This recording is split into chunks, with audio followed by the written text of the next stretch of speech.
Hello friends, welcome to channel. இன்றைக்கி வந்து நம்ம சேனலில் ஜெல்லி எப்படி பண்ணுறதுன்னு பார்க்க போகிறோம். இந்த ஜெல்லி பண்ணுறதுக்கு நம்ம முதல்ல ஜெலட்டினை ஊற வச்சிடலாம்.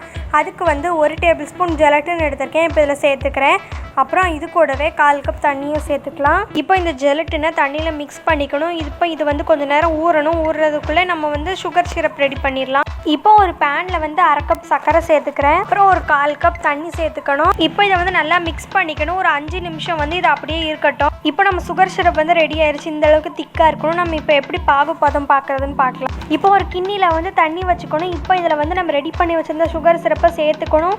இது சேர்த்த உடனே தண்ணியில் கரையாமல் நம்ம கையில் வந்து இந்த மாதிரி எடுக்க வரணும். இப்போ இது வந்து கரெக்டான ஸ்டெப். இப்போ இந்த சுகர் சிரப்பில் வந்து நம்ம ஊற வச்சுருந்தா அந்த ஜெலட்டின் மிக்சரை வந்து இதில் சேர்த்துக்கணும். சேர்த்துட்டு உடனே இதை வந்து நல்லா கலந்து விடணும். இப்போ நம்ம ஜெல்லி மிக்சர் வந்து ரெடி ஆயிடுச்சு. நம்ம இப்போ இதை மோல்டுக்கு மாற்றிக்கலாம். நான் இப்போ வந்து ஒரு சிலிக்கான் மோல்டு எடுத்திருக்கேன். இப்போ இதில் வந்து நம்ம ரெடி பண்ணி வச்சுருந்ததை வந்து பாதியாக சேர்த்துக்கலாம். இப்போ இதில் வந்து நம்ம ஃபுட் கலர் சேர்க்க போகிறேன். நான் வந்து பிங்க்கும் எல்லோவும் சேர்க்க போகிறேன். இது வந்து ஆப்ஷனல் தான். இது சேர்க்காமையும் பண்ணலாம். இப்போ இந்த கலரை வந்து நம்ம நல்லா மிக்ஸ் பண்ணி விட்டுக்கணும்.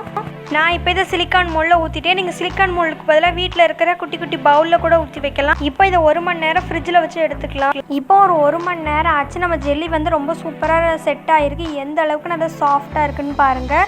நான் இதை சிலிக்கான் மோல்ட்லேருந்து ரிமூவ் பண்ணிட்டேன். இப்போ ரொம்ப சூப்பரான சாஃப்டான ஜெல்லி வந்து ரொம்ப ஈஸியாக வீட்டில் ரெடி பண்ணிட்டோம். நீங்களும் கண்டிப்பாக இதை வீட்டில் ட்ரை பண்ணி பாருங்கள். பாய்.